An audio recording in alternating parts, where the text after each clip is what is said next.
menghujat Roh Kudus. Seperti apa sebenarnya dosa menghujat Roh Kudus itu?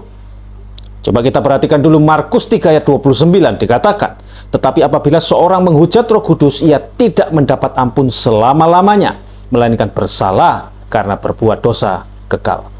Lalu di dalam Matius 12 ayat 32 dikatakan apabila seorang mengucapkan sesuatu menentang anak manusia, ia akan diampuni, tetapi jika ia menentang Roh Kudus, ia tidak akan diampuni. Di dunia ini tidak, dan di dunia yang akan datang pun tidak.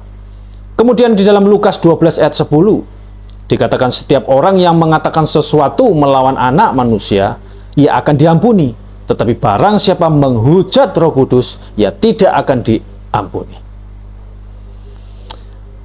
Apa sebenarnya yang dimaksud dengan menghujat Roh Kudus? Menghujat Roh Kudus artinya adalah satu penolakan yang dilakukan secara terus-menerus dan disengaja dari seseorang yang sudah diterangi oleh Roh Kudus.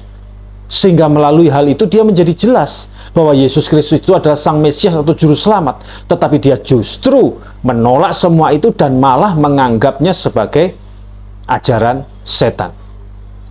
Dan orang yang menolak atau mengeraskan hatinya terhadap suara Roh Kudus, orang itu sama halnya dengan menjauhkan diri sendiri dari satu-satunya kekuatan yang justru dapat membawanya kepada pengampunan dosa.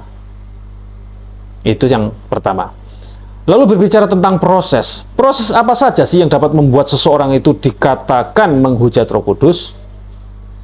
Nah, proses yang dapat membawa seseorang itu dikatakan menghujat Roh Kudus adalah satu, mendukakan Roh Kudus. Itu dapat dibaca dalam Efesus 4 ayat 30. Dan apabila hal ini terus dilakukan akan membuat orang itu menjadi menentang Roh Kudus dalam Kisah Para Rasul 7 ayat 51. Kemudian yang kedua, menentang Roh Kudus sendiri akan membawa kepada memadamkan roh. Itu dalam 1 Tesalonika 5 ayat 19. Kemudian yang ketiga, memadamkan roh membuat seseorang itu mengeraskan hatinya. Itu dapat dibaca dalam Ibrani 3 ayat 8 sampai 13. Kemudian yang keempat, mengeraskan hati menghasilkan pikiran yang rusak, sehingga apa yang benar dikatakan salah dan apa yang salah dikatakan benar. Itu bisa dibaca dalam Yesaya 5 ayat 20 dan Roma 1 ayat 28. Pada saat pengerasan hati ini telah mencapai tingkatan tertentu ya, yang telah ditetapkan oleh Allah, maka Roh Kudus tidak lagi akan berusaha untuk menuntun orang itu kepada pertobatan. Tuhan akan mengeraskan hati orang yang sudah melakukan dosa ini, sehingga pada akhirnya dia akan tidak percaya pada Yesus. Karena itu, orang Kristen sejati tidak mungkin pernah dan tidak mungkin akan melakukan dosa ini. Nah, salah satu contoh orang-orang keras hati dan tidak percaya kalau dalam zamannya Tuhan Yesus ya, yaitu contohnya seperti ahli-ahli Taurat, orang-orang Farisi, nah seperti itu. Kemudian berikutnya, tidak akan diampuni. Tidak akan diampuni artinya orang itu tidak mungkin akan menjadi bertobat atau menjadi orang yang percaya pada Yesus Kristus sampai kapanpun. Sebab Tuhan sudah mengeraskan hati orang itu. Dengan kata lain, orang itu tidak akan mendapatkan penebusan dosa. Nah, dan jika tidak ada penebusan dosa, maka jelas orang tersebut tidak akan mendapatkan keselamatan. Bukankah seseorang itu hanya bisa diampuni dosa-dosanya kalau dia percaya atau menerima Kristus, kan? Perhatikan ayat-ayat yang akan saya bacakan ini.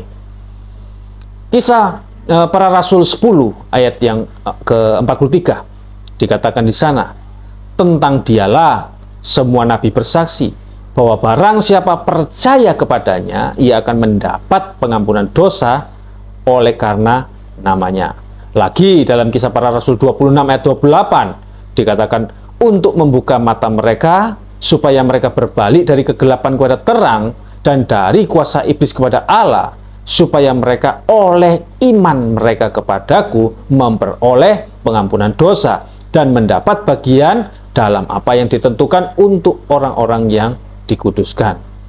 Lalu dalam Efesus 1 ayat 7 dikatakan sebab di dalam Dia dan oleh darahnya kita beroleh penebusan, yaitu pengampunan dosa menurut kekayaan kasih karunia-Nya. Lalu dalam Kolose 1 ayat 14 dikatakan di dalam Dia kita memiliki penebusan kita, yaitu pengampunan dosa. Yang terakhir, perhatikan baik-baik. Inti penekanan di sini sebenarnya bukan penghinaan terhadap diri atau pribadi Roh Kudus itu sendiri. Nah, ini hal yang paling perlu diingat dan diperhatikan ya. Tetapi penekanannya di sini itu lebih kepada karya-karya atau pekerjaan-pekerjaan daripada Roh Kudus di dalam diri orang itu.